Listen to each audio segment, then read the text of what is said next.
Poplio has cited Matthew 25:35 to critique Donald Trump's mass deportation agenda.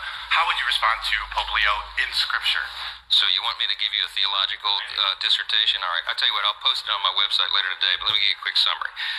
Borders and walls are biblical. From the Old Testament to the New, God has allowed us to set up our civil societies and have separate nations. Immigration is not something that's frowned upon in Scripture. In fact, it's welcome. We're to welcome the sojourner and love our neighbor as ourselves.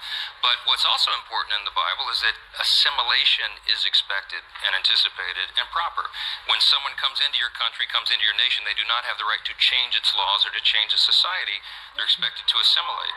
We haven't had a lot of that going on. When people cite passages out of the Old Testament, they say, well, you're supposed to take care of the sojourner and the neighbor, treat them as yourself, welcome them in. Yes, but that is an admonition to individuals, not to the civil authorities. The civil authorities are given authority under Scripture. So would you like to tell them, or should I?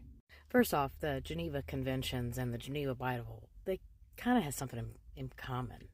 Now, one in America might think that all of you up there know about that, considering the last president swore in on this Bible, which contains multiple Jesuses.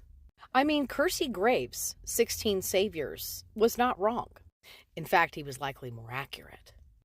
And again, who taught you who you actually are and what you're supposed to call yourselves? Because Simon's real name was not Peter, it was Simon.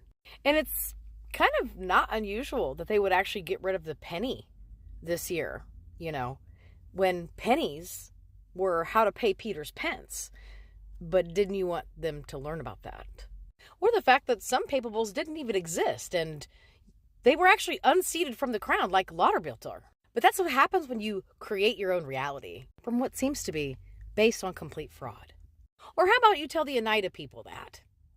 Because even though RBG is gone for whatever reason, there was still a $20 million donation from a particular, like not all donations have receipts or laws. Perhaps sometimes you do have receipts, and then sometimes you just have fraud.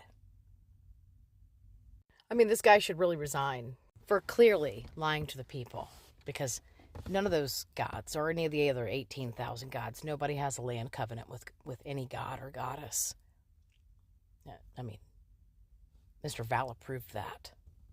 So now you know the doctrine of discovery can be dismantled faster than I can peel and eat an orange. Where are you? Where are you from?